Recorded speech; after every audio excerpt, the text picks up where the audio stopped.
வணக்கம். இன்னைக்கு நாம ஒரு முக்கியமான விஷயத்த அலச போறோம். சம்பந்தமே இல்லாத மாதிரி தெரியற சில விஷயங்களை ஒண்ணா இணைச்சு பார்க்க போறோம்.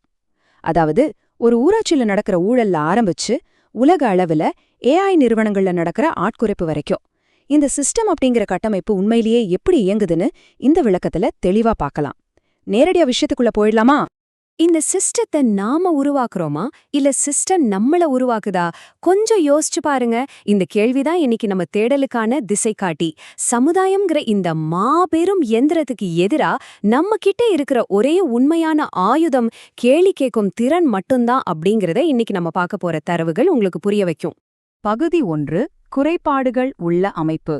காஞ்சிபுரத்துல நடந்த ஒரு 6 மணி நேர அதிசயத்தை பத்தி இதுல பார்க்கலாம். கண்காணிப்பே இல்லாம ஒரு சிஸ்டம் இயங்குனா என்ன நடக்கும்னு தெரியுமா? காஞ்சிபுரம் கோனேரி குப்பம் ஊராட்சியில நடந்த ஒரு விஷயத்தை கவனிங்க. 16,83,000 ரூபாய் மதிப்புள்ள ஒரு மேல்நிலை நீர்த்தேக்க தொட்டிக்கான அரசு டெண்டர் எந்த ஒரு அவகாசமும் இல்லாம மின்னல் வேகத்துல வெறும் 6 மணி நேரத்துல முடிச்சிருக்காங்க. ஆச்சரியமா இருக்குல்ல? இந்த அசுரவேக டெண்டர்ல 3 அடிப்படையான விதிமீறல்கள் நடந்திருக்கு. மே 12ஆம் தேதி பதிவேற்ற வேண்டியத மே 19 அன்னைக்கு பதிவேற்றி காலக்கெடுவ சுத்தமா மதிக்கல. 2வது, முறையான எந்த அனுமதியும் இல்லாம தன்னிச்சையா செயல்பட்டிருக்காங்க. 3வது, மத்தவங்க யாருமே போட்டியிட முடியாதபடி ஒரே நாளுக்குள்ள அந்த டெண்டரை முடிச்சிருக்காங்க. இதுக்காகத்தான் அதிகாரிகள் சாந்தி மற்றும் கயல்விழி ஆகியோர மாவட்ட ஆட்சியர் ஸ்னேகா விதி 17E கீழ் சஸ்பெண்ட் செஞ்சிருக்காங்க. இப்போ நம்ம மனசுல எழ வேண்டிய முக்கியமான கேள்வி இதுதான்.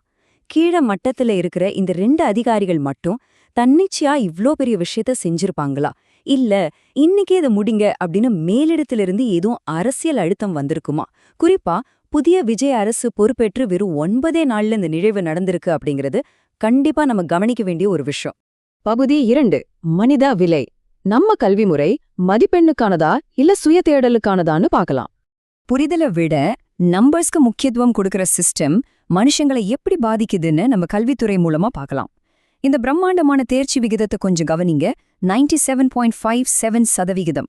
புதுக்கோட்டை மாவட்டம் 25வது இடத்திலிருந்து ஒரே அடியா முன்னேறி மாநிலத்திலேயே முதலிடத்தை பிடிச்சிருக்கு. இது சாதாரண விஷயமா என்ன? ஆனா கொஞ்சம் ஆழமா சிந்திச்சு பார்த்தா இந்த எண்கள் வெறும் புள்ளி விவரங்கள் கிடையாது. கரும்பு நிலக்கடலை விவசாயிகளோட புள்ளைங்க தெருவிளக்கு வெளிச்சத்துல கண்விழிச்சு படிச்சப்போ சிந்திய கண்ணீருக்கும் அவங்களோட வலி நிறைஞ்ச உழைப்புக்கும் கிடைச்ச மாபெரும் வெற்றி இது. வெற்றி ஒரு பக்கம் இருந்தாலும் நம்ம கேட்க வேண்டிய கசப்பான கேள்வி ஒன்னு இருக்கு.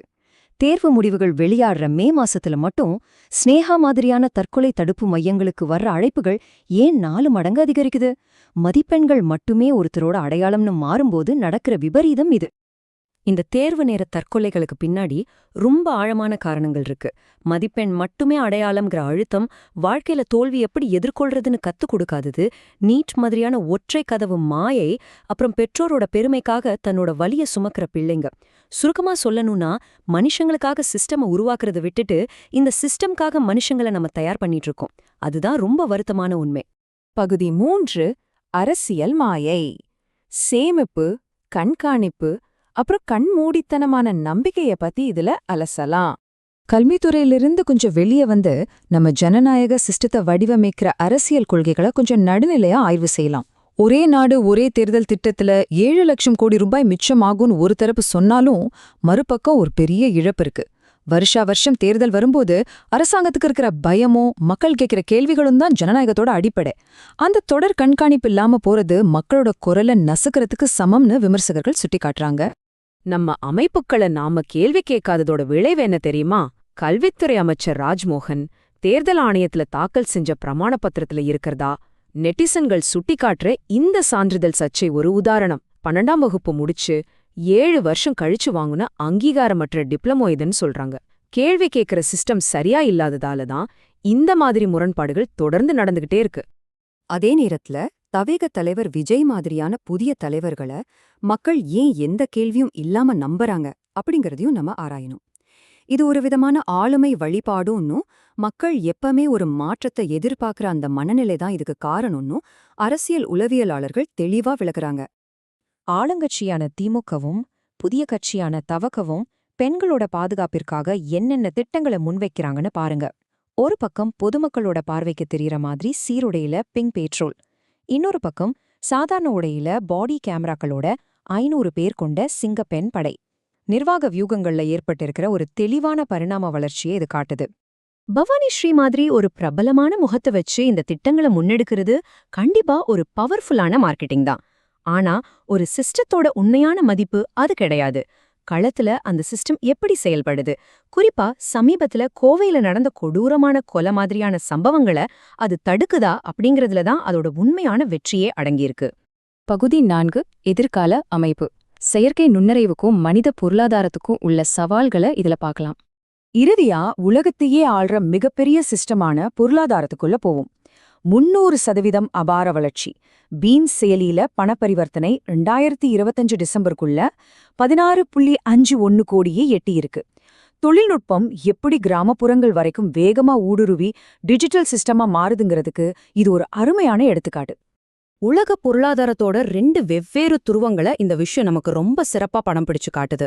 இந்திய வங்கித்துறையான SBI வாடிக்கையாளர்கள் கிட்ட நேரடியா பேசுறதுக்காக ஒரு ஹியூமன் டச்சுக்காக 7150 பேரை வேலைக்கு எடுக்கிறாங்க.